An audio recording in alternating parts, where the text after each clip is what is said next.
Nossa marca é mudar pra você se ver melhor. Aqui na TV Assembleia. O programa a seguir é livre para todos os públicos.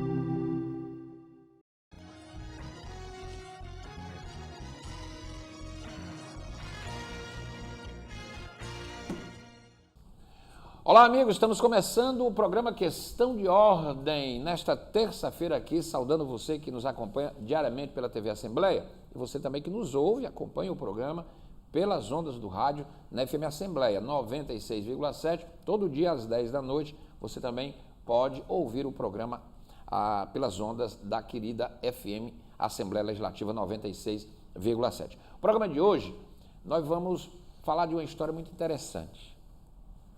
Um espaço de tempo que muita gente se pergunta há séculos, onde estaria, onde esteve Jesus Cristo, do período que compreende dos 13 aos 30 anos. É o chamado período oculto da vida de Jesus. A Bíblia Sagrada, ela não revela este período da vida de Cristo.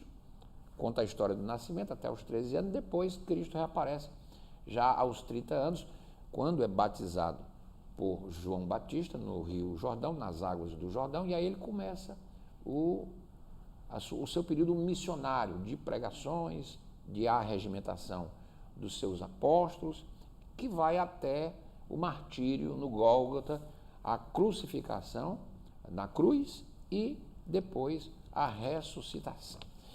Esse período de 13 a 30 é um período obscuro da vida de Jesus, que foi tratado em alguns livros, em alguns manuscritos, em alguns evangelhos que não entraram na Bíblia, no Concílio de Nicéia. Por isso são chamados de evangelhos apócrifos, não são os evangelhos canônicos, que foram avalizados naquele famoso Concílio de Nicéia, que estabeleceu, inclusive, alguns pressupostos, como a divindade de Jesus e a data do Natal, em 25 de dezembro.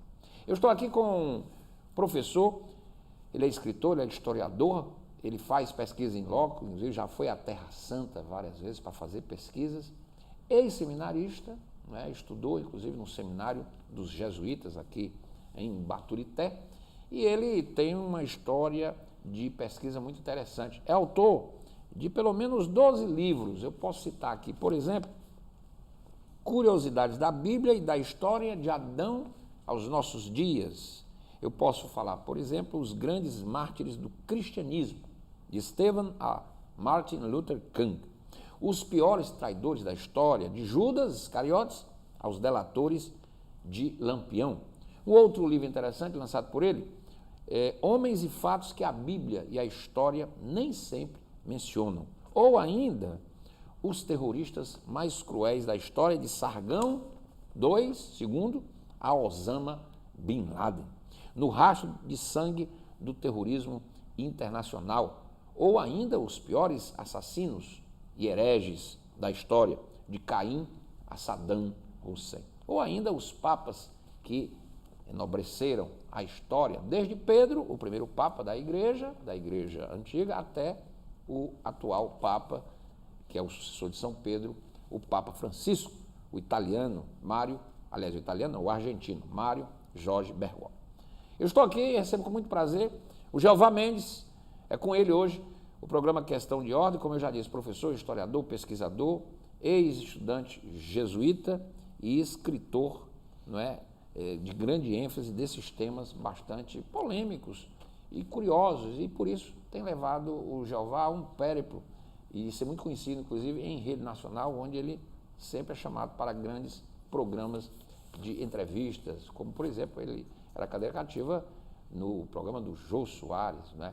na Globo, um programa que nem existe mais, mas o Jô sempre levava o Jeová. E aqui, o Questão de Ordem também é um programa onde o Jeová sempre escolhe para vir falar dos lançamentos dos seus livros. Ele está lançando esse livro aqui, Onde Estava Jesus, dos 13 aos 30 anos, e a gente vai falar a partir de agora dessa história, desta pesquisa do meu convidado hoje aqui no programa, o professor historiador, grande escritor, Jeová Mendes. O livro, inclusive, tem a apresentação de Cid Carvalho, do jornalista, radialista, ex-senador Cid Carvalho, e tem prefácio do padre Antônio Furtado, que é da comunidade católica Shalom. Que, aliás, o padre Furtado esteve aqui no Questão de Ordem na Semana Santa. Nós fizemos um programa especial sobre o significado da Semana Santa. O programa foi ao ar, inclusive, na Quinta-feira Santa, e o padre Furtado esteve aqui. Ele assina o prefácio do livro Onde Estava Jesus, dos 13 aos 30 anos. A partir de agora, Jeová Mendes comigo, aqui no programa Questão de Ordem. Jeová, obrigado por ter vindo mais uma vez. Obrigado, Renato. Muito boa noite, tudo bem, Jeová? Boa noite, meu amigo Renato. É uma satisfação estar aqui com você. Inúmeras vezes já estive aqui, sempre é muito agradável. E eu lhe agradeço. E muito palatável na nossa conversa. Muito bem. Ô Jeová, eu já passei aqui em revista muitos dos teus livros realmente extremamente interessantes. Você aguça muito, ou satisfaz, não é aguça, você satisfaz a curiosidade porque você conta histórias, né? Por exemplo, você levantou os piores assassinos, né, da história, os piores déspotas da história da humanidade, desde os tempos antigos até os tempos atuais. Você contou a história dos papas, as curiosidades da Bíblia. E agora você foi buscar uma história que, nas palavras do próprio padre, ele que assina o prefácio, o padre Antônio Furtado Sobrinho, da comunidade católica Shalom, o período chamado de vida oculta de Jesus, dos 12 aos 30 anos. Por que você resolveu escrever sobre esse período que, de fato, não está na Bíblia? E muita gente se pergunta, mas o que Jesus fez? Jesus desaparece, depois reaparece com 30 anos, quando ele é batizado no Jordão, por São João Batista, né? João Batista, depois São João Batista. E aí segue o seu périplo até o Calvário e a ressuscitação. Esse período de tempo, a Bíblia não fala. E você resolveu fazer essa pesquisa. Desde quando isso mexe com você, Jeová? Bom, Renato, a minha curiosidade começou em 1969. Portanto, há 50 anos atrás, quando eu ingressei na ordem jesuíta, em 69... Você então, quase foi um jesuíta. Quase fui jesuíta, né? Porque passei ainda 7 anos, né? E naquela época eu estava em Baturité e eu cuidava da biblioteca, que nós tínhamos talvez aí uns 50 mil livros, muitos livros, e eu comecei então a ler aquelas obras clássicas, a Eneide de Virgílio, a Elíada e a Odisseia de Homero, as guerras das Gálias. Você leu todos os clássicos? Tudo, as obras Plotino, Plutarco, César Cantu, e todos os historiadores notáveis da Antiguidade, comecei a ler. E comecei a ler também a obra de Flávio Josefo, a Antiguidade Judaica, Guerra dos Judeus, História dos Hebreus, de Flávio Josefo, que nasceu em 37 e morreu no ano 100 depois de Cristo, praticamente viveu na época de Cristo. Então eu comecei a me interrogar, meu Deus, e o resto da vida de Jesus? Isso aqui só fala até os 12 anos, quando ele esteve no templo de Jerusalém, veio para a festa do Pessah, que é a festa da Páscoa, lá no retorno, o José e Maria, os pais. Quando ele se perde? Ele se perde e voltaram para Jerusalém, estava no templo lá dando uma surra de sabedoria dos doutores, né? Os fariseus e nos saduceus, nos doutores. Então, um dia eu perguntei ao irmão Sabino era muito fechado, era um português, muito fechado. Irmão Sabino, e esse resto da vida de Jesus? Aí ele disse, olha, as coisas concernentes a Deus, aquilo que não é mencionado, não convém a nós, né, estamos aqui procurando saber. Deu assim uma certa refrega. Eu também não procurei mais, não fiz mais nenhuma pergunta ao irmão Sabino. Aí me empenhei, Renato, a partir de então, a buscar resposta para esse período, para esse lapso de tempo, que vai de 13 aos 30 anos. Depois de muito tempo, depois de muitos anos de pesquisas, eu tive acesso aos documentos de Arundel, os manuscritos de Arundel, os relatos da parte dele. Quem é o Arundel? Arundel foi um judeu que viveu em Alexandria, no Egito, no 2º século depois de Cristo, e escreveu sobre a vida de Jesus. Sim. Ele relata sobre Jesus. É um historiador. Exatamente, historiador. E li também o relato das parteiras de Belém, que narra que José saiu batendo de porta em porta, procurando uma parteira, deixaram Maria na gruta de Belém, com Simeão, que era seu filho do primeiro casamento dele com Débora. Porque Jesus nasceu na gruta. Nasceu, exatamente. Então, enquanto ele localizou uma parteira chamada muito velha, de certa idade, né? E ela disse assim, 2 parteiras, Salomé e Zelomê. Aí disse, vão na frente, porque eu sou muito já de idade e tal. Então, José foi na frente com Salomé. Chegando lá na gruta, o menino já tinha nascido. Então, quando chegou a parteira, o menino já estava nos braços de Maria, um ambiente claro, dentro de uma gruta, não tinha lâmpada, não tinha nada, mas tudo claro, né? Uma luminiscência divina clareando ali. Então é o relato das parteiras. Outro relato que fala sobre esse período da vida de Jesus é o Evangelho Árabe da infância de Jesus.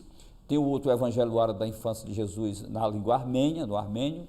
Tem a Acta Petri, né, que é outro documento antigo. Então são muitos documentos, Renato, do segundo século. Você foi garimpando isso? Garimpando Como isso. é que foi essa tua pesquisa, Jeová? Israel, né, dos documentos. Você foi no Museu lá? do Livro, foi no Museu do Livro, né?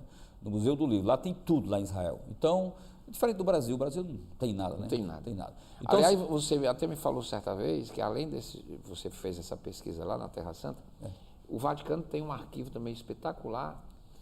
Pena que grande parte ainda está obscuro, quer dizer, mas ele promete revelar isso? exatamente. Por exemplo, assim, a Igreja Católica, o Vaticano, tem a maior biblioteca do mundo. Tem a maior biblioteca. Os documentos mais antigos do mundo, desde o Código de Urnamur, Tá tudo lá. Está tudo, Renato. Você vai encontrar o Código de Urnamur, você vai encontrar, por exemplo, o Código de Hammurabi, o Código de Ashunana, a lei das 12 tábuas dos romanos. Então, o que aconteceu? O Vaticano, existe um acordo entre Israel e a Igreja Católica para revelar esses arquivos somente a partir de 2033. São livros até que interessam aos judeus, né? Aos judeus, mas, exatamente. Mas estão sob a guarda da Igreja Católica. Agora, quem tem acesso a esses documentos ultra secretos? Os jesuítas. Os jesuítas são responsáveis exatamente para guardar esse arquivo, porque são 248 livros que ficaram fora da Bíblia, Renato, porque quando Constantino convocou o concílio de Nicéia em 325 d.C., ele convocou 300... Foi o concílio que determinou os livros que entrariam canônico, na Bíblia. E resolver algumas querelas religiosas, porque, para os que não sabem, até o concílio de Nicéia, em 325 d.C., Jesus ainda não era Deus e nem divino. Quer dizer, Era um profeta. Era profeta, mas precisava de uma chancela, de uma autenticidade. Então, Constantino contratou 318 doutores que vieram de várias províncias do Império Romano, se fizeram presente em Nicéia, na Turquia, na atual Turquia, e durante 6 meses... Nicéia era onde é a Turquia exatamente, hoje. fica a Turquia, hoje é a cidade de Izmir. Embora, né, José, é bom que se diga que a divindade de Jesus já era aceita nas comunidades cristãs. pelo povo, né? Mas porque a história era contada, exatamente, não escrita, mas ela era falada e passada. Exatamente. Porque os apóstolos só escreveram tempos depois. Foi. O primeiro evangelho foi o de Marcos, que foi escrito em 69 d.C., quando as cartas de Paulo já circulavam há 20 anos nas comunidades cristãs. Quando o concílio de Nicéia foi realizado, já existiam, então, os livros, os evangelhos. Já existiam os 4 evangelhos e outro mais, né? O que aconteceu? Constantino convocou o concílio de Nicéia. Durante 6 meses, meu amigo Renato, os doutores não chegaram... 6 meses? 6 meses. Eles não chegaram a um consenso. Então, na última sessão, Constantino compareceu irritado, chegou com vários generais e centuriões, adentrou no palácio... Era o imperador. É o imperador romano, Constantino, filho de Santa Helena, filho de Augusta Flávia Helena. Que virou santa da igreja. Que depois virou santa, que foi aquela que restaurou a Igreja da Natividade de Belém.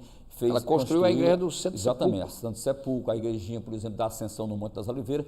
Tudo que você encontrar hoje em Jerusalém, nós devemos tudo a Santa Helena, mãe do imperador Constantino. O que aconteceu, Renato? Ele entrou na Assembleia, chamou o Zé de Porque o Constantino era pagão, né? Era pagão. Mas ele se converte depois. Se converte, exatamente. Depois de uma batalha, a Batalha de Ponte Milvio, quando ele combateu Magenses, que morreu afogado ao atravessar o rio Tibre. A ponte caiu e ele morreu lá com os partidários dele. Então, Constantino adentrou a Assembleia, puxou a espada, botou em cima da mesa, uma espada afiada, e chamou os doutores, chamou Eusébio de Cesaré, Eusébio de Nicomédia, Atanásio de Alexandria, Ósio de Córdoba e outros notáveis, homens versáteis no conhecimento. E disse, como é que pode? 6 meses vocês não chegaram a uma decisão? Então, nessa noite, eu quero encerrar esse concílio e quero uma decisão. E trouxe aqui 4 pendências que eu quero que seja aprovado nessa noite. Primeira pendência. A primeira pendência é a seguinte: e baseado nos ensinos de Tertuliano de Cartago, um padre da Igreja Católica que morreu em 220 d.C., ele dissera que havia em Jesus Cristo 3 pessoas, Pai, Filho e Espírito Santo. A Santíssima Trindade. A Santíssima Trindade. Então, o dogma trinitariano tem que ser aprovado nessa noite. Aprovado. O segundo, a oração dos apóstolos, o credo dos apóstolos. Mostrando que Jesus era 3 em 1, né? Exatamente. Era Deus, Filho e o Espírito Santo. Exatamente. O segundo item, meu amigo Renato, foi e aí passa a se admitir a própria divindade. Exato, a própria divindade. Passou aí a partir de Nicéia. O segundo item, que seja aprovado o credo dos apóstolos, que é muito lido hoje na liturgia católica. Creio em Deus Pai Todo-Poderoso, Criador do céu e da terra, e em Jesus Cristo, exatamente, seu Filho nosso Senhor. Quarto, nasceu o Espírito Santo, nasceu da Virgem Maria, apareceu sob Pôncio Pilato, foi crucificado, morto, sepultado. Desceu a mansão dos mortos, ressuscitou. Exatamente. Isso todo domingo na missa, aliás, todo domingo não, toda missa. Toda missa que eu vou aos domingos. Exatamente. Essa depois liturgia, que o padre faz a homilia, exatamente, é a profissão de fé. Creio em Deus Pai Todo-Poderoso. Agora traga... Quer dizer que essa oração é do concílio de Nicéia. que é muito antiga, que é o Credo dos Apóstolos, é muito antiga. Credo dos Apóstolos. Que ela é uma lei pétrea, né, divina. E ela é forte. Forte demais. Ela é muito forte. No terceiro, diga agora, vamos ver, agora, quem acha que Jesus é Deus e divino? Nessa última sessão, Renato, só tinha 220 bispos. Então, quem acha que Jesus é Deus e divino, vamos para a votação. Na votação, 217 votaram a favor de que Jesus era divino, era Deus, 3 votaram contra. Os 3 que votaram contra, Constantino mandou decapitá-los na mesma noite do pátio do palácio, mandou cortar a cabeça dos 3. Agora, traga os livros, traga os rolos e pergaminhos. Pois é, essa história do livro é que é interessante, porque houve uma espécie de um evento transcendental. Transcendental, exatamente. E os livros se abriram. Se abriram, exatamente. Como é que foi essa história? Aí, Renato, o que acontece? Aí trouxeram, pediram para a majestade, permita-nos recolhermos um pouco, a gente orar, a gente rezar, para que Deus nos ilumine, para que nós saibamos quais os livros realmente autênticos. Então, espalharam, eles abriram, Renato, assim, no assoalho do palácio, eles abriram, como isso aqui, abriram os 315 rolos de couro, que é chamado pergaminhos. Fecharam os olhos, foram rezar, depois de meia hora abriram os olhos, 27 estavam abertos e 248 fechados. Continuavam fechados. Exatamente. Aí abre de novo, 27 fechados, o restante 248 fechados. Então, depois da terceira vez, eles disseram o seguinte: bom, já que esses 27 ficaram abertos, com certeza representa a vontade divina que nós os escolhamos como os livros autenticamente canônicos. São os 27 da Bíblia. Exatamente. Então, esses 248 que ficaram enrolados, se enrolaram, eles estão no Vaticano, guardados as 7 chaves, e a partir de 2033... O Vaticano não revela, mas uma parte do Evangelho de Filipe apareceu, né? Uma parte do Evangelho tido como de Maria Madalena. Mas, embora só não parte, é só a parte, são fragmentos. Alguns fragmentos. Fragmentos. Então nós vamos ter lá, você vai ter esses 248 livros que a partir de 2033 a Santa Igreja Católica vai poder então publicar, divulgá-los.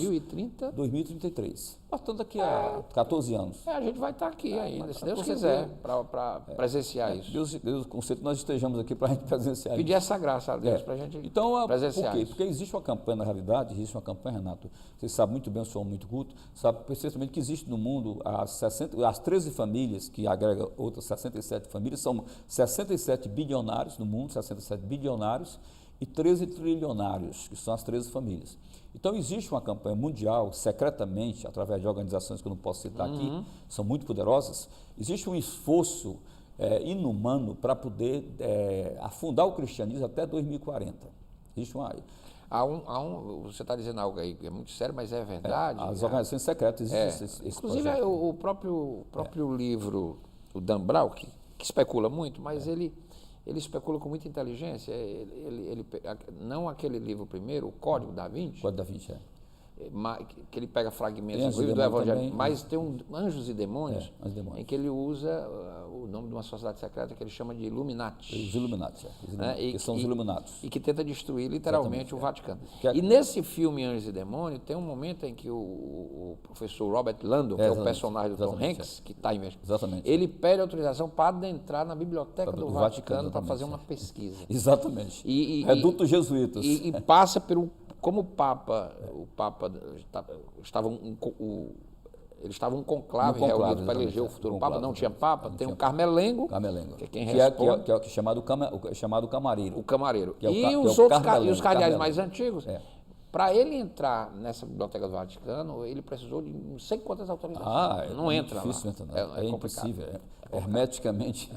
Então, o que aconteceu? Então, o que aconteceu? Existe esse projeto porque a partir de 2040, com certeza, o cristianismo vai estar, a previsão que se tem aí, que vamos ter apenas 10% de pessoas no mundo que ainda professa a palavra de Deus, professa o cristianismo. Que coisa! Por quê? Existe essa campanha da grande mídia, que é uma campanha esmagadora para incentivar, por exemplo, a questão do homossexualismo, porque quanto mais dois homens vivendo juntos, não vai nascer ninguém. Duas mulheres vivendo juntos, não vai nascer ninguém.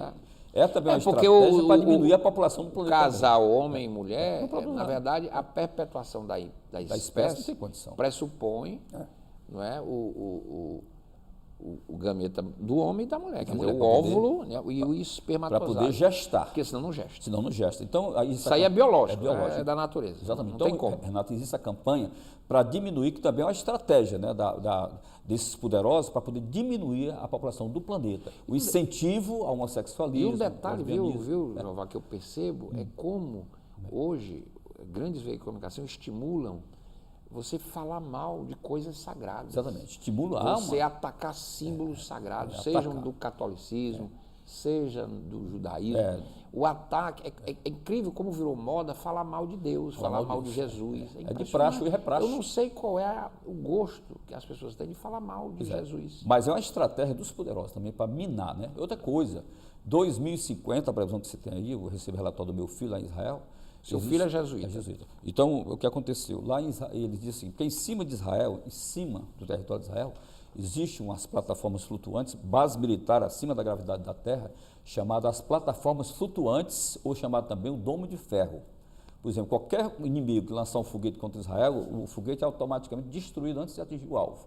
Porque então, em 2050 para frente, se vivos estivermos, nós estávamos nessa época aí, mas nessa época, Renato, tanto os Estados Unidos como a Rússia e a China, principalmente os Estados Unidos que estão na frente em tudo, né, vão estar praticamente monopolizando o espaço. Qualquer deslocamento no espaço, você só faz com a permissão dos Estados Unidos. Lá em cima vai ser, exatamente. A China, já estão, exatamente. A China, inclusive, está agora com um projeto. A China, inclusive, mandou pela primeira vez uma nave para a face escura da Lua. Exatamente. Porque a Lua, a gente só vê a face que é iluminada pelo Sol. A outra face lado, escura é muito complicado, inclusive até a comunicação. Tanto que a Apollo 11, aquela que pousou, foi exatamente. Quando ela passa pelo lado escuro, até a comunicação desaparece. É um negócio muito complicado. Misteriosa. É um negócio meio misterioso. Então, o que aconteceu? Então, e a China está querendo ocupar lá. Tá mandando, já então, mandou vai ter uma nave disputa lá, muito grande a partir de 2050. As plataformas flutuantes, grande parte dos cientistas da comunidade científica, da elite europeia, americana e asiática vão estar lá, grande parte vai estar lá, aliás.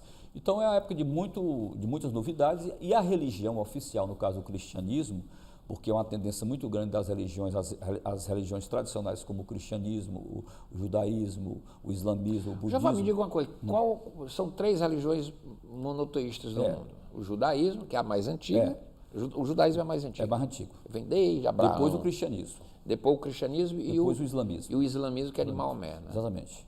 Que é as 3 religiões monoteístas, que acreditam na essência de um Deus único. Né? Agora, só que o judaísmo e o islamismo não aceitam a questão da trindade, porque ele diz que Deus não é dividido em 3 partes, né? Deus é único, né? Esse dogma trinitariano já aceita só pelo católico. Ele aceita Jesus como profeta. Jesus como grande profeta, o filho de Míriam. E lá ele chama de Aissa, o filho de Míriam. Míriam Maria. Míriam, porque lá no islamismo existem 7 mulheres bem-aventuradas. Bem-aventuradas, são mulheres altamente respeitadas dentro do Islã. E a nossa Maria, que é a Maria virgem... está no topo. É o primeiro lugar. Topo, vem Maria, depois vem Khadija, mulher de Maomé, vem Aisha, mulher de Maomé, Zainab, mulher de Maomé, e as 3 filhas de Maomé, vem Fátima, Rotan e Rucaia. Quer dizer, tirando as mulheres que são ligadas ao profeta Maomé no Islã, só Maria. Só Maria. Maria que é a Nossa Senhora. Exatamente. Então, na terceira sura do Alcorão, ele menciona que Maria também, da mesma versão da Bíblia, que Jesus foi gerado pelo Espírito Santo. Só que com uma versão diferente, assim, no sentido que Maria estava debaixo de uma palmeira, ela se recolheu debaixo de uma palmeira, ficou lá em contemplação mística, e lá recebeu então a visita do Sagrado Espírito Santo, e ali houve o processo de gestação de Jesus. O Islã respeita muito Jesus. O judaísmo não, o judaísmo Agora, nega. o Islã, ou pelo menos os troncos do Islã, ele não prega tanta violência, porque o cristianismo prega o amor, né? Jesus só falou em quê? Em perdão, perdoar. Ele disse que você tem que perdoar o seu pior inimigo, né? Jesus disse perdoar e orar pelos que vos perseguem. Exatamente. Assim, orar pelos que vos perseguem. O problema, Renato, foi o seguinte, que a partir da morte de Maomé... A base do Evangelho de Jesus é o amor. 25 anos depois da morte do profeta, em 657 depois de Cristo, foi escrever o Alcorão. O Maomé não escreveu nada, a Maomé era analfabeto, não escrevera nada. Ele apenas ditava, que ele dizia que eram as profecias que recebia de Alá. Mas 3 muçulmanos, Abu Bakr, que é um dos sogros de Maomé, pai de Aisha, Abu Bakr, Osman e Zaid bint Sabit. Eles que escreveram o Alcorão em 657 depois de Cristo. Então, como foi que aconteceu? Surgiu isso. Então, o Alcorão é depois da Bíblia, né? Depois da Bíblia, já no 7º século depois de Cristo. O que aconteceu? Depois da morte de Maomé, a sucessão deveria ter sido feita o seu sucessor deveria ser o seu genro e seu sobrinho, que era Ali, casado com Fátima. Daí surgiu a dinastia fatímida, em homenagem a Fátima, filho do profeta Maomé, que morreu com 24 anos de idade, morreu vítima de parto, é chamada Santa Fátima. Então, no Oriente Médio, você compra aqueles pijantezinhos com a mão de Fátima, você bota no pescoço, o homem bota no pescoço, que é para trazer sorte, segundo eles. Então, depois da morte de Maomé, assumiu Abu Bakr, o seu genro, o seu sogro. Maomé morreu quando? Morreu em 632 depois de Cristo, morreu com 62 anos, morreu vítima de um derrame cerebral. Então, em 661 d.C., assassinaram Ali, subindo o profeta Maomé e esposa Mas de Fátima. Maomé não ressuscitou, não. Não, Maomé não. Só Jesus. Só Jesus. Só Jesus foi o único que é ressurreto entre os mortos, é Jesus, né? Mas ninguém, nem Confúcio, nem Lao Tzu, nem Maomé, nem Zaratustra, nem Buda, ninguém ressuscitou. Só Jesus ressuscitou, que ele é o único, né, redentor e salvador da humanidade. Acontece que com essa quebra da sucessão, então, surgiram dois grupos, os xiitas, que seriam os seguidores de Ali, sobrinho de Maomé, e os sunitas, aqueles que usurparam o trono, matando então o próprio Ali. Daí surgiram essas duas facções rivais, e os fundamentalistas são exatamente os xiitas, que até hoje eles não se entendem com os sunitas. Em todo o mundo árabe, o Irã, por exemplo, o governo do Irã, o governo é 100% totalmente xiita. É o único país muçulmano da esfera muçulmana, e os sunitas. Os sunitas são maioria, os sunitas são maioria, os xiitas são minoria. Mas domina o Irã. Exato, mas domina o Irã. Então acontece, existe esse ódio muito grande, é tanto que quando pegaram o Saddam Hussein, os americanos capturaram Saddam Hussein, eles entregaram Saddam Hussein para o tribunal xiita. E aí os xiitas se vingaram das atrocidades que Saddam havia cometido nos 23 anos de poder, forca, né? 350 mil iraquianos foram executados pela ditadura de Saddam Hussein, nos 23 anos que passaram no poder, entregaram o próprio Saddam ao tribunal xiita. E aí o Saddam foi condenado à morte e executado, né? Foi enforcado em 2006, né? Na chamada Zona Verde de Bagdá, entendeu? Então, o que acontece? Então, esse livro de Jesus aqui aí, o livro do Jeová, onde estava Jesus. Vou mostrar aqui o livro, aqui, esse é o livro. Pode falar, Jeová. Então é o seguinte, muita gente pensa que existe, por exemplo, um alemão chamado Jürgen Kästner, que escreveu um livro chamado Jesus Esteve na Índia, onde eu mostro aí que isso aí não tem nada a ver. Vamos lá contar essa história, Jeová, porque você estava falando aí sobre essa questão E Jesus das na religiões Índia, e tal. E tem uma coisa interessante que eu queria te perguntar, em cima da tua pesquisa. Eu achei duas coisas, eu já li teu livro, até para fazer essa entrevista, eu li o livro. Primeiro o seguinte, a conversa que você teve com o irmão, né? Ele disse, as coisas encobertas pertencem ao Senhor, porém as reveladas nos pertencem, para sempre, para que está lá em Deuteronômio. E diz assim, lê em Deuteronômio 29, 29, não me pergunte mais. O que é que tem em Deuteronômio 29, 29? E diz assim, as coisas que não nos pertencem a Deus pertencem, né? Mas é interessante que o padre, que fez o prefácio, ele achou muito interessante, porque o teu livro, ele ressalta Jesus. Ressalta Jesus, exatamente. Ele ressalta Jesus. Eu acho muito interessante, porque você mostra no teu livro, com base em pesquisa e em escritos, que o menino era divino desde que nasceu. Inclusive, quando chegam as parteiras, tá aqui o menino não tinha nascido, não tinha sangue, não tinha placenta, não tinha nada. E o menino estava sorrindo nos braços de Maria, e a gruta, como por encanto, estava iluminada. E a Zelomia, a parteira, disse o seguinte, e um detalhe importante, Renato, a Zelomia disse que o menino era bem maneirinho.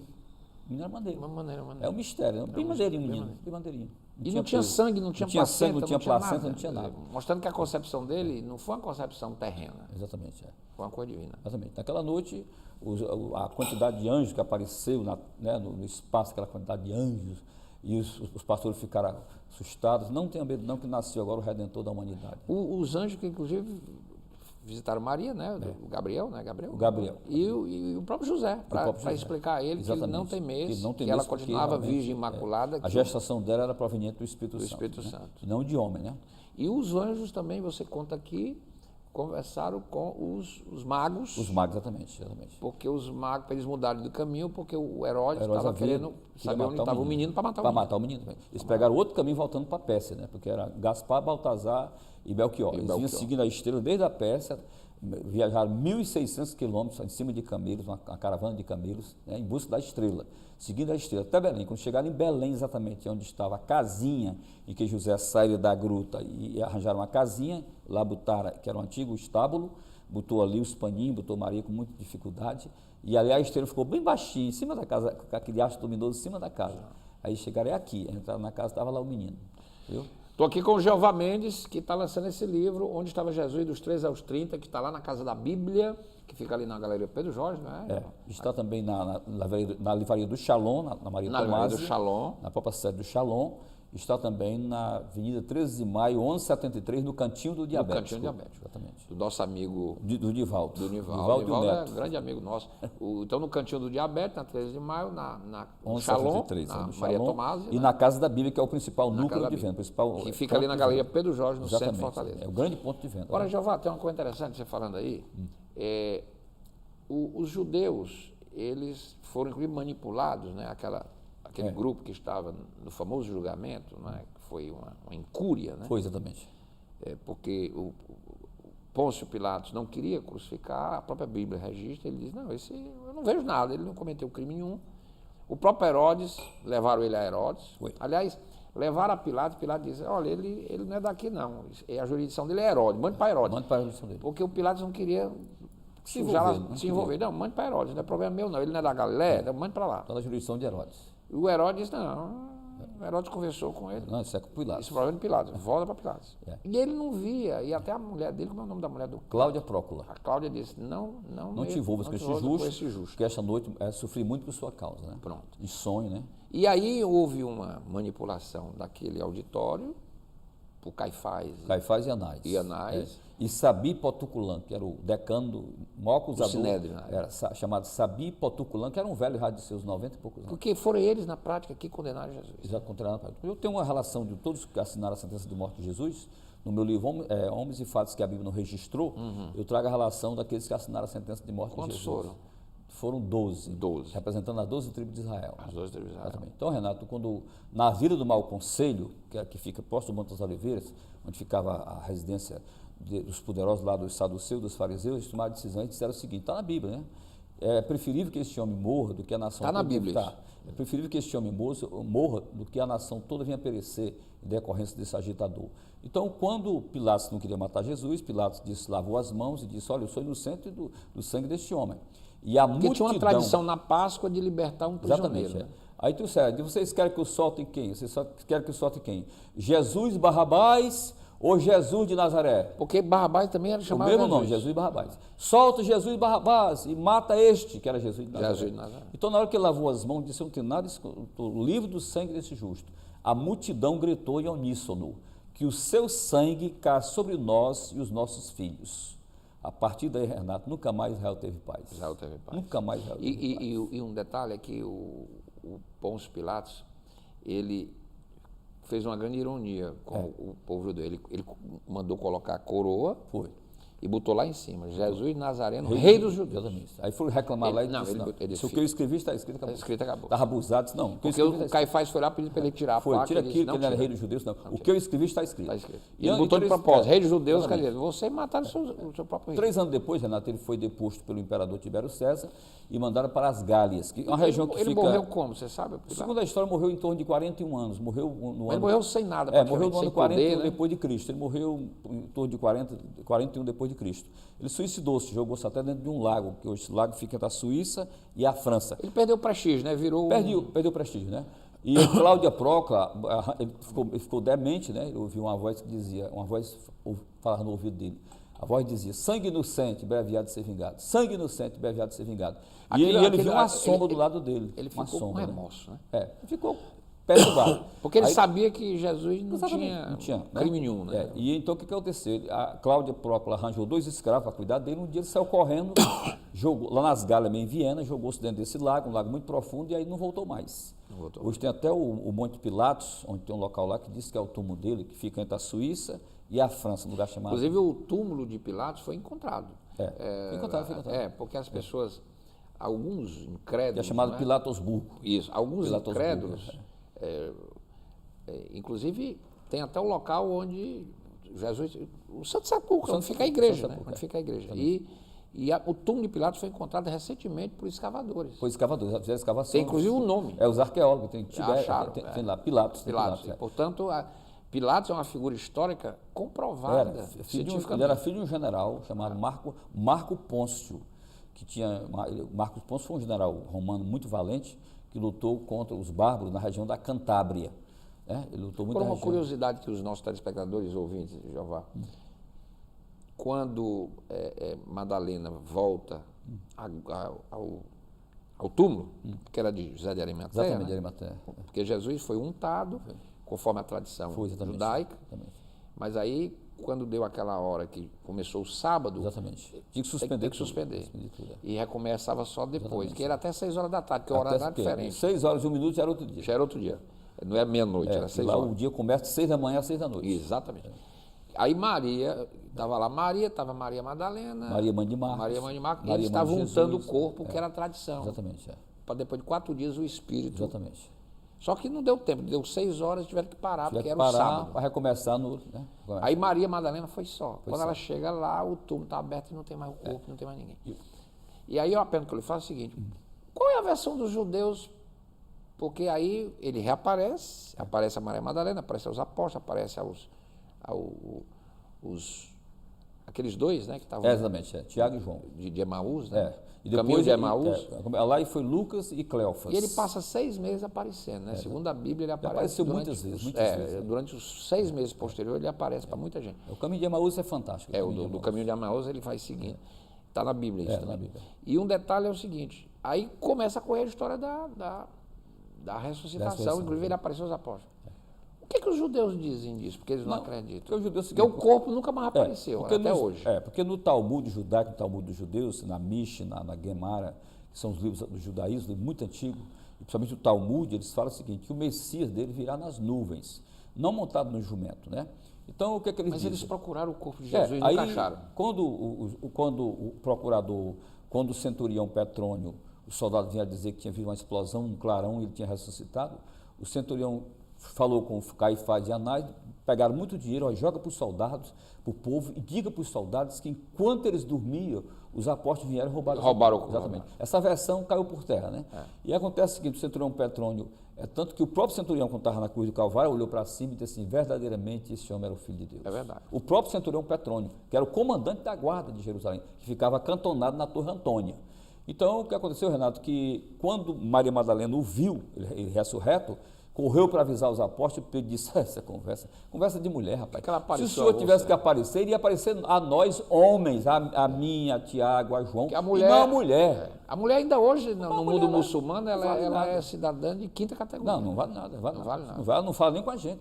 Se elas mundo passam nas muçulmano, ruas, eu vou daqui para lá, vim lá para cá, elas cortam por longe, porque se tocar na mão do Ainda homem, hoje, 40 chicotadas que ela recebe. Aliás, no mundo árabe, a mulher tem dignidade exatamente em Israel. Né? Exatamente. Fora disso, Fora né? lá, Tanto a esquerda defende a questão da Palestina. Mas na Palestina a mulher não vale tem muita direito. coisa. Eu perguntei para o Lemar, qual é o direito não da é mulher? cidadã, ela não vota, ela não... não. E lá a mulher só tem 2 direitos, que é ouvir e calar, né? Ouvir, cara. Ouvir e calar. E já naquela época, por isso que os apóstolos homens duvidaram de Maria Duvidaram, Madalena. exatamente. Não, isso é conversa de mulher. Conversa essa. Se o senhor tivesse que aparecer, apareceria a mim, Pedro, a Tiago, a João, os homens. E depois uma ele aparece. história de mulher, realmente. Maria Madalena tiveram o privilégio, né, Renato, de ver o Senhor ressurreto. É tanto que o jardineiro, né, o jardineiro lá que é muito usado, é muito acreditado entre os etíopes, aquele Jacob da Etiópia e do Egito, que é o jardineiro, foi a primeira pessoa a ver Jesus ressuscitado, que era o jardineiro, cuidava do jardineiro, né?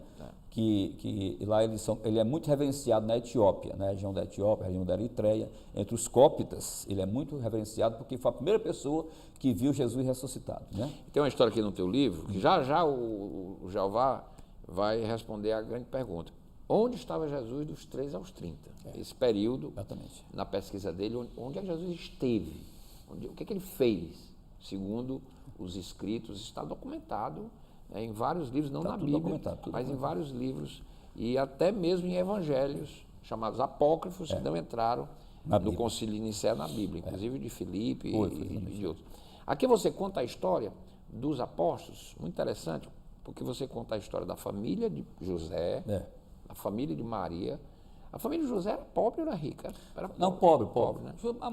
Os pais de Maria tinham certas posses, mas depois que Maria foi criada por uma família... praticamente passou muito tempo no templo de Jerusalém, porque as meninas iam para o templo, né? As mulheres ficavam no templo, uma alação das mulheres. E ela não queria casar. Não queria casar. E depois que, quando chegou aos 12 anos, 13 anos por aí, o sacerdote Abiatar, ela já tinha perdido os pais, já tinha que sair do templo e arranjar um casamento. Então, o próprio Abiatar queria que... Ela era órfã. Exatamente. Aí, Renato, o próprio Abiatar, o sumo sacerdote, queria que ela se casasse com o filho dele. E ela não quis, não quero casar. Deus tem planos para mim. Eu tenho tido umas revelações, aquela coisa toda. Então, Ela não queria ser nenhum... de jeito nenhum. Então, quando José foi, aí o Abiatar reuniu todos os viúvos da Judéia.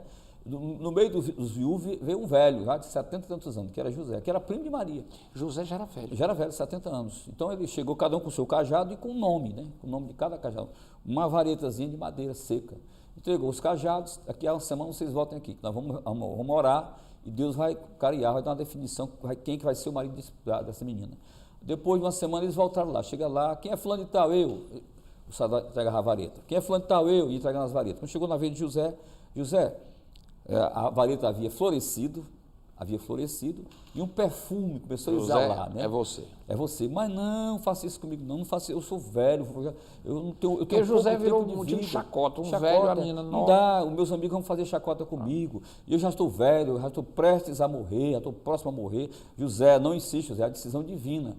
E por unanimidade, os sacerdotes decidiram que ele seria o esposo de Maria. Ele teve que levar Maria para aquela casa, não podia tocar nela, porque o casamento, o ketubá, que é a cerimônia de casamento entre os judeus, não havia sido ainda concretizado. Então José deixou Maria e foi atender alguns clientes da região de Tiberíades. Ele era carpinteiro. Foi atender, que lá é chamado Tecton. Então foi atender, Renato, viajou vários, Cafarnaum, Jazor, Naim, Citópolis, Tiberíades, Betsaida, Magdala, e foi para aquela região atendendo. Quando ele voltou, ele percebeu alguma coisa, Maria estava um pouco diferente, o corpo um pouco disforme, a barriguinha um pouco saliente. Ela já tinha recebido. Exatamente, foi aí que começou, José querido, pensou em deixá-la. Pensou que tinha sido traído, né? Achou que tinha havido traição, né? Então, o que acontece? Então, o anjo aparece, José, o que está acontecendo é porque o filho veio gerado pelo Espírito Santo e não temas está na Bíblia em receber Maria como tua esposa. E ele teve a grandeza, né? Teve a grandeza, exatamente. Então, a família de José, ele morreu, Renato, no ano 15 depois de Cristo, segundo a história. Eu levantei dados, morreu mais ou menos pelo ano 15 depois de Cristo, então, quando ele morreu tinha já mais ou menos 100 anos. 111 anos. Ele nascera em 97 a.C. Ele era mais novo do que Júlio César, imperador romano. Ele ainda romano, viveu 15 anos depois da morte de Jesus. Exatamente, 15 anos depois. Com a morte dele, ele foi sepultado no jazigo da família, ficava em Nazaré, o jazigo de seus pais, que era o pai dele, Jacó II, e a sua mãe, Radibite, que era a sua mãe. Né? E tem muita gente faz confusão, inclusive algumas religiões, sobre a questão dos irmãos de Jesus, querendo dizer que Maria não era virgem. Exatamente. Esses irmãos eram filhos de José de outros casamentos. Primeiro casamento, com Débora. O primeiro casamento. E quando ele casou, ele foi ver com Maria, já era viúvo de Débora. Já era viúvo e ele já tinha filhos. Já tinha Iosetos, Judas. Esses são os irmãos por pai de pai. Judas, Simeão, Tiago e duas mulheres. Com Maria ele não teve filho. Não. E duas mulheres, Liz e Lídia, né? Que eram 6 filhos de José. É tanto que um deles, Simeão, que ainda era pequeno, Maria ajudou a criá-lo, né? Ele ficou na Gruta de Belém, estava lá. Tem até a gravura aí. As parteiras Elomi, Salomé, José e Maria segurando o bichinho. Você vê a história do meninozinho ao lado ali. Isso aí é Simeão. É Simeão. Aliás, as gravuras maravilhosas, viu? Essa gravura é um amigo meu, Eduardo Azevedo, meu amigo velho, que trabalha para mim há muitos anos. Diga a ele que... Só a gravura dessa aí, Renato, eu pago R$70. É mesmo? Por cada gravura. Mas está muito bem feito. Olha, é um artista. Feito na caneta. Todo o livro do Jeová é ilustrado com essas gravuras bonitas. Muito bonitas, chamativas, né? Muito chamativas. Mostrando detalhes do nascimento do menino do menino divino, do menino Jesus. Bom, então Maria... Quando Jesus morre, Maria vai... Aliás, quando Jesus morre, Maria fica com José. José morre, Maria vai para onde? Maria ficou... Aí entra Jesus. Jesus ficou com a responsabilidade, né? Maria ficou sob a sua responsabilidade e ele continuou com a carpintaria. Ele era um grande carpinteiro, né? Quem? Jesus. Sim, mas José ainda estava vivo. Porque quando ele viajava, Jesus tomava José morreu no ano 15. Né? E quando ele morreu no ano 15, Jesus já era carpinteiro, porque Jesus aprenderam com ele dos 13 até os 15 anos, já sabia. Mas morreu 15 antes de Cristo? Não. Morreu 15 depois de Cristo. Jesus tinha mais ou menos 17, 18 anos. Então já havia aprendido o ofício de tecton, carpintaria, né? Então, quando Jesus morreu, Renato, ele assumiu a carpintaria, ele com seu irmão Simeão, e cuidou de sua mãe. Quando ele... Peraí, o que eu quero dizer? O José morreu depois de Cristo. Depois que Cristo foi crucificado. Exatamente. Não. O ano 1 é o nascimento de Jesus. Como ele nasceu antes de Cristo, você pega 97 antes de Cristo, a 15 depois de Cristo. Ele morreu em 15 depois de Cristo. Ah, bom, é isso que eu quero dizer. Quando José morreu, Cristo assumiu Exatamente. a carpintaria do pai. Jesus Porque tinha ele mais ou aprendeu o menos ofício 15 com anos. José. Isso, que aprenderam com José. Então, ele assumiu a carpintaria. Quando o ano... Viveu do 15 aos até 33 os 30 anos, com a né? mãe, Com a mãe. Maria. Então, quando ele entendi foi agora. cuidar quando ele deixou a vida de carpinteiro e foi batizado por João Batista, começou a evangelizar e fez toda a sua equipe ministerial, nos apóstolos, então ele entregou os cuidados de sua mãe exatamente a uma sobrinha de Maria, chamada Séfora. Séfora. Que ficou com a responsabilidade de cuidar de Maria. Aí, na morte de José, quando Jesus foi crucificado, os apóstolos todos fugiram, só estava ali o discípulo amado de Jesus, que era João Evangelista. É porque os discípulos foram perseguidos. Então, correu todo mundo, ficou só João ao pé da cruz. Então, Jesus olhou para Maria e disse: mãe, mulher, eis aí teu filho. Olhou para ele: filho, eis aí tua mãe.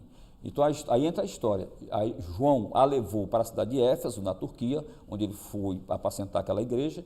Ele viveu com Maria viveu sob os cuidados de João por 21 anos, até o ano 54 depois de Cristo, quando ela voltou para Jerusalém e esteve em Nazaré, esteve em Tiberíades, esteve em várias cidades visitando os parentes, voltou a Jerusalém, e Jerusalém ela adoeceu, veio a falecer. No dia que ela faleceu, Renato, não tinha nenhum dos apóstolos em Jerusalém, estava somente os cristãos piedosos, alguns cristãos simples, fizeram o enterro de Maria no Vale de Josafá, que é conhecido também como Vale de Cedron ou Vale de Tiropeon.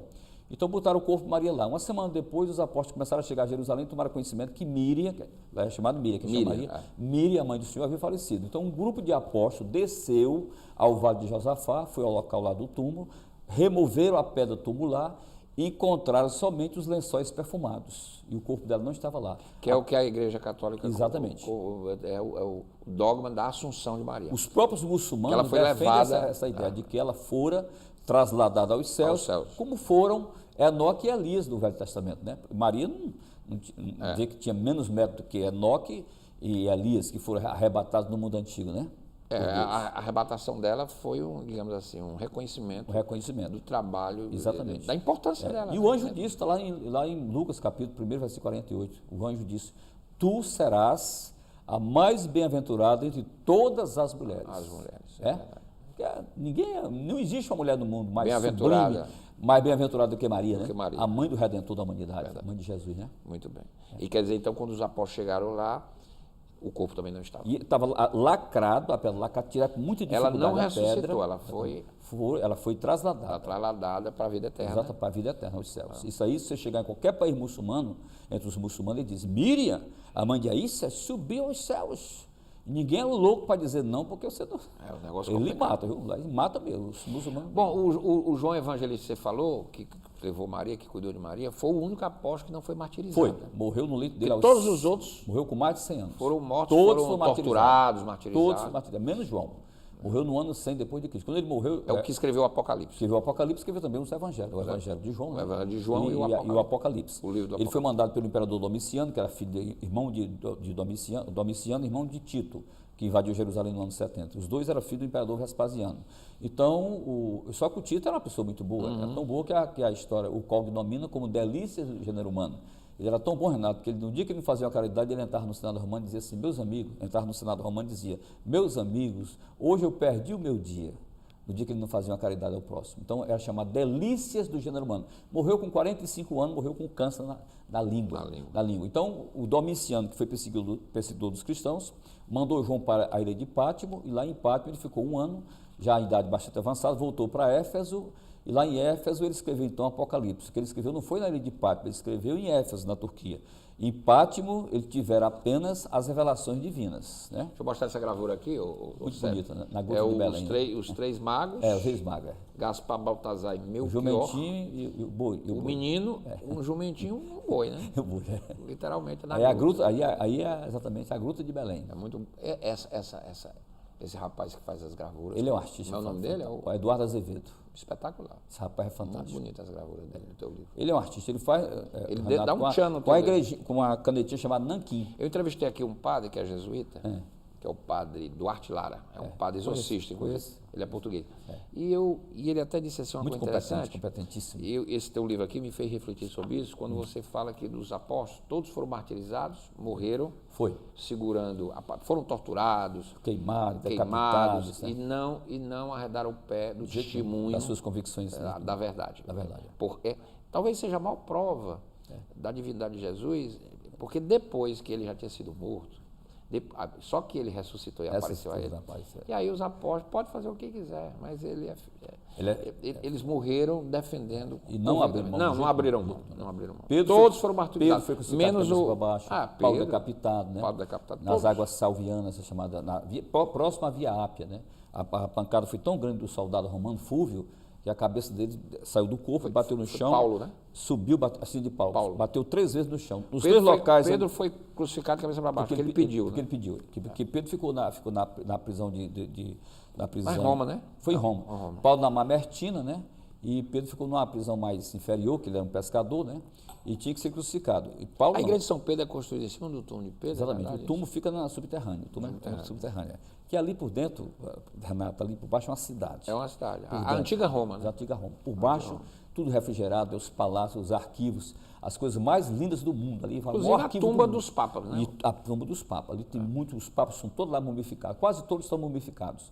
Só não aqueles primeiros que morreram, que foram 25, né? Que foram martirizados. Recentemente, quando foram sepultar o João Paulo, né? Inclusive tiveram que mexer na tumba do João 23, uma coisa interessante. João 23, O corpo dele estava perfeito. Perfeito. Morreu impressionante. Ângelo Roccalli. Estava do jeito como ele foi enterrado, impressionante. Ele morreu em 68. O João 23 morreu no dia 3 de junho de 63. 63, aliás. Ele morreu em 78, foi Paulo VI.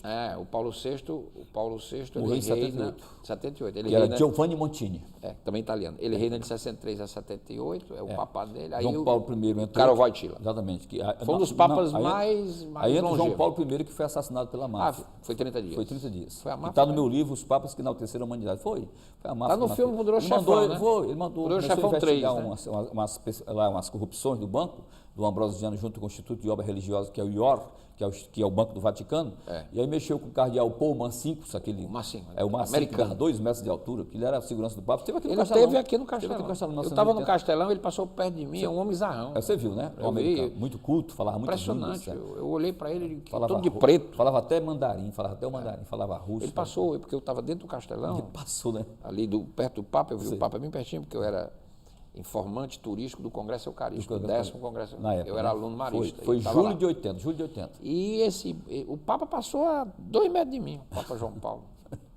E você uma viu figura bonita. Zarrão, E o homem zarrão passou assim, quase que era imenso. Um Golias. Esse Marcinkus. Paul Casimir Marcinkus. Ele era americano, Monsieur americano, mas altamente o filme Poder Chefão 3 insinua Exatamente. que o João Paulo I foi envenenado. Renato, que pessoal que envolveu com a Inclusive aparece todos morreram. Aparece Roberto a Calvi, votação que elegeu João Paulo II quando o nosso Dom Aloysio teve um voto. Roberto Calvi. No filme aparece Loscheider, um voto. Aparece. No filme Poder Chefão. E o Albino Luciani, que era João Paulo I, governou por 30 dias. Papa do Sorriso. Exatamente. Que a irmã Vicenza Taffarel serviu o café às 5 da manhã, derrava sempre uma xícara de café para ele, que ele tinha por hábito tomar uma xícara de café. Chegou lá, ele estava durinho. Ele estava durinho. Durinho, estava morto. E foi envenenado, com certeza. Ela saiu gritando.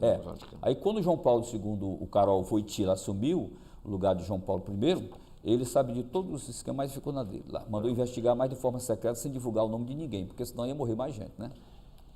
Jeová, rapidinho, rapidez. Onde esteve Jesus dos 3 aos 30? Ele ficou na Galileia? Ele foi para a Índia ou não foi? Não. Da Índia, aquela história chamada missa para boi dormir, né? Missa para boi dormir. Não existe isso aí, missa para boi dormir.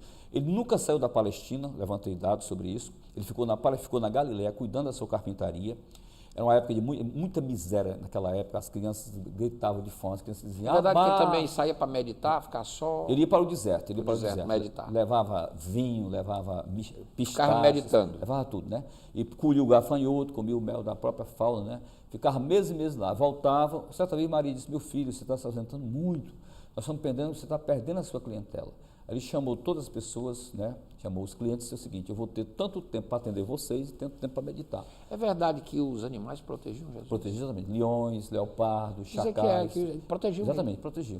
Porque era uma zona de... Ele ficava em contemplação e ao redor dele ficavam os animais, o bichinho tudo olhando para ele. Assim. Protegendo ele. Exatamente. Ninguém toscava. Ninguém tocava dele. Os leões, os chacais, as hienas, os leopardos. E você pesquisou isso? Eu cito aí. E no livro está citado. Eu mostro as gravuras, né? Eu vi. Ele meditação. Então ele ficava meditando no deserto da Judéia, esperando o momento exato que João Batista o batizaria no Rio Jordão, na região de Enom, entre Enom e Sali, que é uma curvatura do Rio Jordão que fica na Palestina, fica exatamente dentro da Cisjordânia, próximo a Jericó. Foi ali que Jesus foi batizado por João Batista. E lá também ele desceu para o Monte Quarentena, onde ele foi tentado pelo Satanás, que é chamado hoje o Monte da Quarentena, que tem 870 metros de altura, e foi lá que ele subiu, e lá ele teve a visão com o diabo, tentando, mostrando todos os reinos. Vou mostrar aqui as duas últimas gravuras, o anjo Jesus em meditação e os animais que ficavam só contemplando ele. Exatamente. Aí são algumas gravuras, tem também ele consolando uma criança carente. E tem uma história aqui no teu livro muito interessante, mostrando que ele, quando era menino mesmo, com 2, 3, ele já fazia milagre. Já fazia milagre, exatamente. Porque a Bíblia registra os milagres dele quando ele, depois dos 30. Mas ele já fazia milagres. Por onde ele passava, os elementos da iam se desmoronando tudo, se derrubando as coisas. E aqui quando ele foi tentado pelo demônio. Aí no Monte da Quarentena, quando o diabo o tentou, e apareceram os anjos que o serviram. O demônio tenta. Exatamente.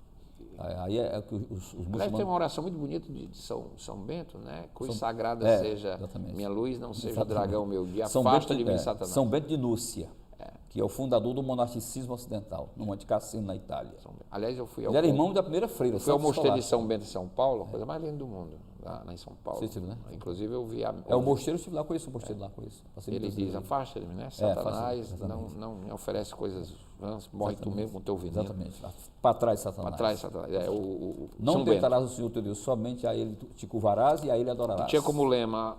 labora e ora, né? Labora e ora. Trabalhe e ora. Porque inclusive, ele era irmão da primeira freira da história, que morreu no mesmo dia que ele faleceu também. São Bento? São Bento de Núcia morreu em 547 depois de Cristo. Santa Escolástica... O que é o santo da igreja. Exatamente. E a primeira freira foi Santa Escolástica. Um dia ela foi visitada no convento, chegou lá e disse, aqui não é permitido ficar mulher. Aí, meu irmão, eu sou sua irmã, não é permitido ficar mulher aqui. Então se retire. Aí o espírito da irmã começou a cair chuva. Chuva. Ela teve que dormir lá no palácio, lá no convento. Ela viajou no outro dia, ele faleceu, na estrada ela também morreu. E por que tem essa história que São Bento enfrenta os demônios? Porque disse que ele por diversas vezes travou o combate. O combate. O demônio apresentava, Renato, os demônios apresentavam na frente dele mulheres bonitas. Para tentá-lo. Né? E ele se jogava em cima dos espinhos. Tinha lá uns espinhos, jogava em cima dos espinhos, se cortava todinho. Não me oferece coisas vãs. Exatamente. Tem a oração de São Bento é muito forte. Exatamente. Tem a cruz, né? Tem a cruz, A cruz sagrada. Cruz sagrada. Cruz sagrada, seja a minha luz, não seja o dragão meu guia. Exatamente. A oração de São Bento. Linda o mosteiro lá em São Paulo. É lindo. Lindo. Ali é coisa fantástica. E ali é visitada, todo dia tem visita, ali de 7 da manhã até às 17 horas. Eu tive o privilégio de Sempre assistir lá a missa a missa da ressurreição, domingo de Páscoa, cantada pelos monges. Coisa linda. Em latim, muito bonito. É uma coisa fantástica. É fantástico. Agora, canto gregoriano. Agora eles cantam, Renato, com perfeição. Não, perfeito. Perfeição. Uma coisa incrível, ninguém fala um negócio daquele, né? Meu amigo Jeová Mendes, obrigado. Está aqui o livro, lá na Casa da Bíblia, lá no Shalom.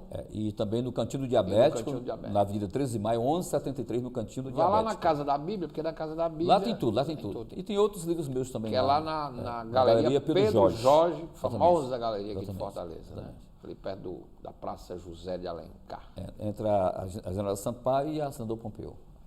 Em frente à Americana. Em frente à Nova Americana. Exatamente. Não tem erro. Não tem erro. Exatamente. Tá maravilhoso o teu livro, parabéns. Obrigado, Renato. Parabéns pela pesquisa, um tema que você satisfaz essa curiosidade, como bem disse o padre Furtado, né? Quer dizer, em cima de pesquisas, lá em Itapiúna tem um velho em Itapiúna, meu contato em Itapiúna, velho, eu levo o livro para ele lá e diz assim, Jeová, está bem velhinho, quase 100 anos, já está um pouco velho, aí um pouco acabrunhado pela idade, pelo sofrimento das doenças. Ele diz, Jeová, rapaz, tu escavaca coisa... Da época eu acho que o Satanás ainda estava nos coelhos. Jeová, valeu. Obrigado, Renato. Obrigado. Foi muito bom mais uma vez. Sempre a satisfação, Renato. Vamos esperar o próximo, né? O próximo. Já um sobre Maria. Não tem mais o Jô Soares e agora vai para o Danilo Gentili. Vou o Danilo Gentili e vou também fazer o Pedro Bial. Agora, mais vai o Pedro Bial. O Pedro Bial. E o Danilo lá de noite. De noite. Vai ser uma maravilha, nós dois, viu? E mande um livro para o seu amigo Jô Soares. Vou mandar, vou mandar essa semana, vou mandar para ele. Eu liguei até para ele essa semana, liguei para ele. Foi? Ele disse, ei, doido, cadê o meu livro? Ei, doido, cadê o livro? Jeová, valeu, viu? Obrigado. Jeová Mendes, aqui comigo, onde estava Jesus dos 13 aos 30 anos, hoje aqui comigo no Questão de Ordem. O programa fica por aqui, a gente volta amanhã. Até lá.